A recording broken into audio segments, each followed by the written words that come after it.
Hello everybody and welcome to a brand new Gentech PC product showcase. Today's video is going to be showcasing and reviewing the Aorus X7 Pro V5 SL2. So we have a 17-inch gaming laptop that we have covered before, but of course all things get upgraded with new goodies over time, so we'll be showcasing it again to cover all of those new upgrades. So we have a lot of things to cover today in our full-length review, and of course we have to start with our very basic unboxing process. This is going to be showing that we have a very good shipment here with the outside box protecting it during the shipping process with foam inserts on the corners, and the interior box has all of our goodies. The interior box of the Aorus being just a plain black box with the logo on it. With our laptop on the top, we saw that it was protected with that sleeve. Underneath of it we have the product manual, warranty information. Underneath of that we're also going to find the power adapter cable, which will change based on your region, and the power adapter itself. And here's a quick look at the power adapter as far as how much power it provides.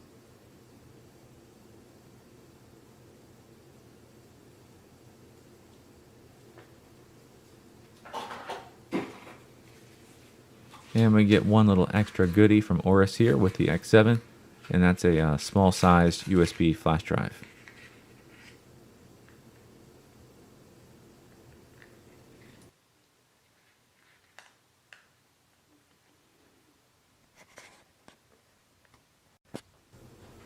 Okay, let's jump over to the unveiling of the X7 as we pulled the protective sleeve off of it. As you can see, it is, of course, as we mentioned, 17-inch form factor, but it is a very thin form factor. So even though you do have the diagonal size, it is not nearly as thick or as chunky as many other 17-inch gaming laptops. Especially considering that this model has SLI, so dual video cards, it does maintain a very thin profile for those features. Now let's go ahead and weigh it in to back up the claims of how thin and light this laptop is. 7 pounds and 3 ounces for the Aorus X7 by itself.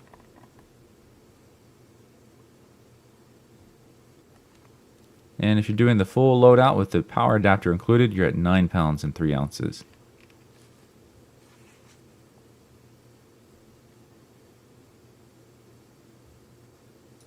Now it's time to take our measurements. Of course, we have standard coins on here for scale.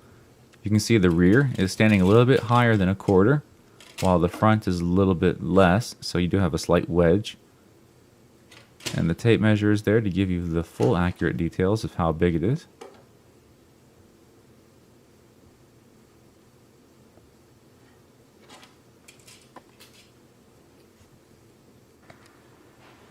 And next up is going to be the system BIOS. So here we go, we're just going to do a quick run through the BIOS so you can see some of the options available to you.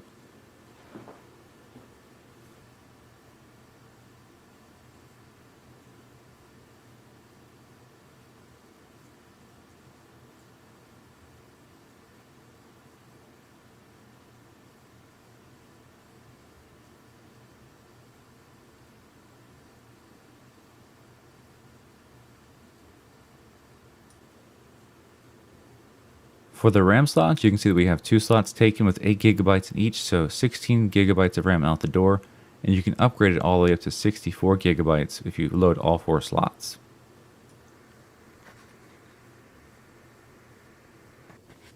So after covering the system BIOS, the next thing to do chronologically is going to be see how long it takes for the system to boot.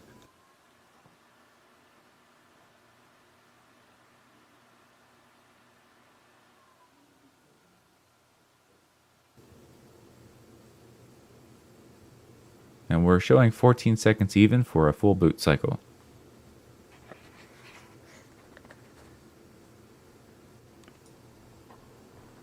Next up, we got the command and control software. This gives us quick access to many of the system features.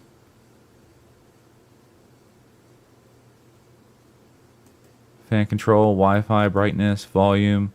A lot of these are usually built in through function keys, but we have access to other things such as the OC launcher. This is an unlocked CPU on the laptop, so we can overclock it, and it's not done through the BIOS, it's done through the software. On the left-hand side, you see that we have our gaming keys, our macro keys that we can set up for many different features. There's tons of preset features already programmed in there. You can just drag and place, or you can do full programming and customize your own keys.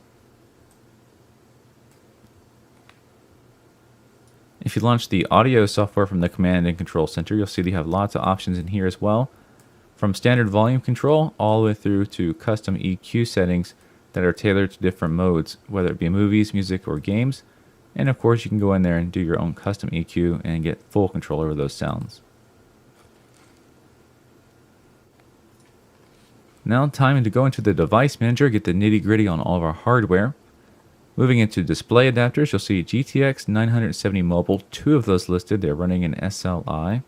We do have Killer present for our network adapter. That gives us brand name connectivity for great connectivity on the network side. The Intel Core i7-6820HK, that's an unlocked quad-core CPU. There's also a few other hidden goodies here and there. We do have the ambient light sensor hidden under the sensor section that can dynamically control the screen brightness. Overall, a very good package. Where it counts for the performance is going to be the video card and the CPU, and of course our system RAM. Those interested in our monitor, we have a 1920 by 1080p resolution, so a standard 1920 resolution. If you're interested in the actual panel ID and going to look that up online, we have that on screen for you as well. Now, one thing that's interesting to note is while we don't have a really high resolution or anything super special about the screen, it does have a 75 Hz refresh rate as compared to the more standard 60 Hz. So breaking that down into a layman's term, that just means the screen will get updated more often. So in a fast-paced game, you might find that beneficial.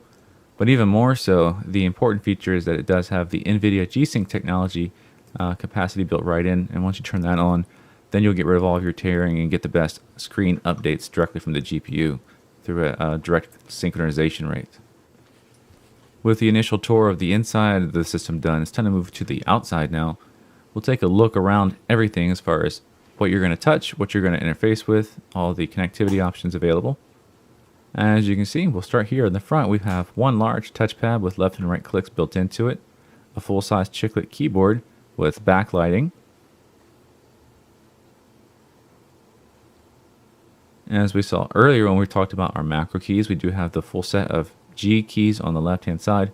5 keys are macroed, and 1 key to change through your macro presets.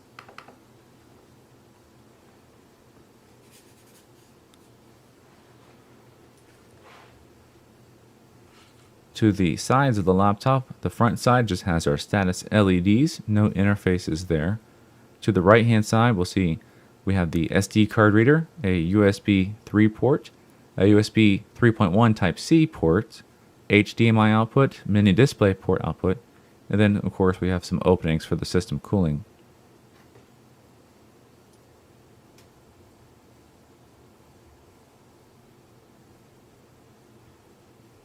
To the rear side, this is where we're going to find the power port near the center to charge the laptop and run off of main power, and we do have another USB 3 port connection. Left and right sides, of course, have the main exhaust for the cooling, and you get a little bit of look at the contouring of the LCD lid. And finally, moving over to the left side, we have our Kingston lock port on the far left edge. Then next we have our RJ45 connection for the local network connectivity. We do have another HDMI output here. We do have 2 video cards, so we do have extra outputs. And you can actually pop that off and find the hidden HDMI output.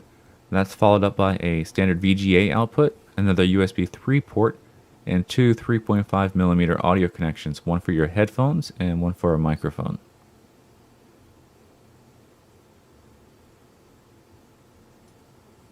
So that wraps up the perimeter of the laptop and all of the connectivity.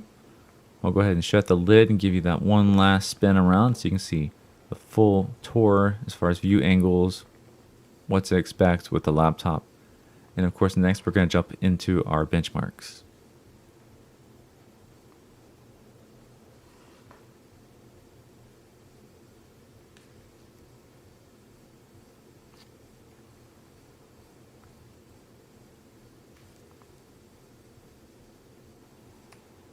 So our first test to perform today is going to be our sound levels check. We're going to see how much noise the system's producing with just its cooling. We have everything quiet in the room, no speakers on. This is an at-rest state. And of course, we'll go ahead and crank it up under load in a minute and compare the rest to load. Now, these figures are kind of arbitrary. They don't mean a whole lot on their own, but if you look at some of the other reviews we've done, you can compare one laptop against another, and that gives you a really good baseline to determine if this is a relatively quiet running laptop or a relatively loud running laptop, just based on comparison. And so far things are fairly quiet with the system, nothing spiking out of the ordinary range.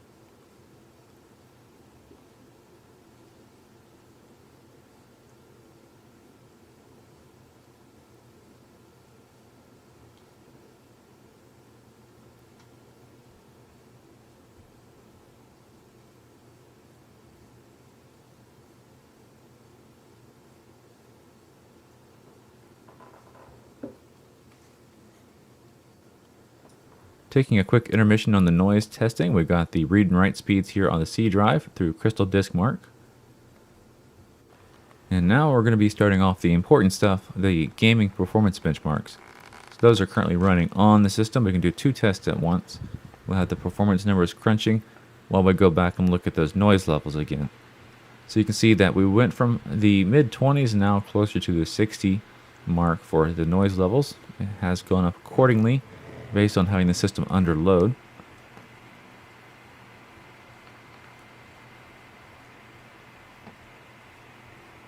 So keep in mind that all of the noise levels are recorded at a worst case scenario with a microphone directly over the exhaust. As you move away from the laptop, even small amounts of space starts to drop that number dramatically. So these are not really good to take into direct comparison as how loud something would be in the room if you were listening to it.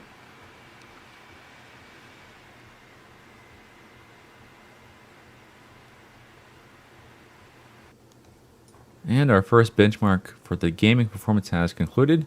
3D Mark 11 with a performance score of 14,758.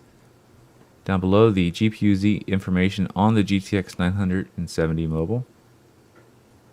And over here on the left, we have the very important temperature information as far as how hot everything got during those tests. The CPU stayed at about 80 degrees Celsius. One core spiked at 87. And then down below, we have two video cards. So the first one got up to 75 degrees and the second at 74. So the video card stayed very cool, and so did the CPU. The cooling system did actually really well in the X7. Now we're moving into the next gaming performance benchmark that's going to be starting to run in the background.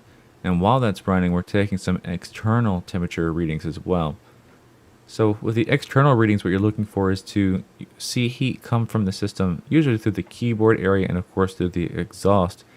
But you don't want to find temperatures to be high where your hands would be resting on the palm area or the touchpad, because that's where you'll feel the heat and actually cause your hands to sweat and get nasty while you're using the laptop over extended periods of time.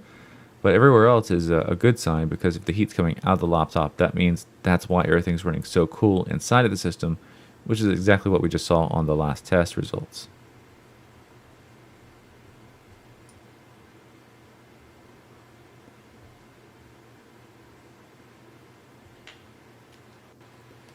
So far on average, the X7 does tend to have higher external temperatures than what we might normally see. And that number could be misleading as to make you think it's a bad thing, but it's actually a good thing, because that means that the system is doing a very good job of getting rid of the heat. It's got that thin body, and already usually gaming laptops with very thin bodies have overheating issues. But in this case, the system stays very cool during our benchmarks, and that's the reason why. Alright, so the Firestrike benchmark is now concluded. We got a score of 10,647. Very respectable scores there. We'll go back to check our temperatures again. We'll see the same results on the CPU and GPU as before. So things are staying very cool. Alright, the next test is going to be the speaker volume levels.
All right, now it's time for us to move into the final segment of our review. We're done with all the benchmarks and we're moving into the disassembly. We would recommend you do not try to do this at home on your new laptop because you could void your warranty. But if you are going to take it apart in the future for self upgrades, keep in mind the screws have different lengths and they need to be put back in the same way you took them out, so keep track of that. Now, if you are interested in upgrading the X7 from its stock configuration because you do have the extra SSD slots and the extra RAM slots, the best thing to do is to actually include that in your order, and we can make all those changes before you even receive the laptop and keep it covered under the warranty. Now, as far as where everything's located, we'll see we have our mechanical hard drive for mass storage in the corner, some speakers, we have our cooling fans in the other two corners, a pretty massive heat pipe collection there because we have to connect both to a single CPU and two GPUs. In the center, we have all four of the system RAM slots easily available. Over here, we have the system subwoofer and two completely unfilled M2 SSD slots. So over on the left, we have the single occupied one.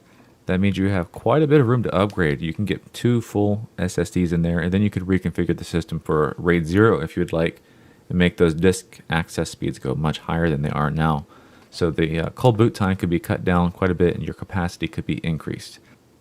And so unfortunately, we are now at the point of our video where we're at our end. We will be concluding the video, and we just want to close with saying that if you're interested in the Aorus X7, then of course go to our website gentechpc.com and look at the product page for this model. We'll have it in the video description.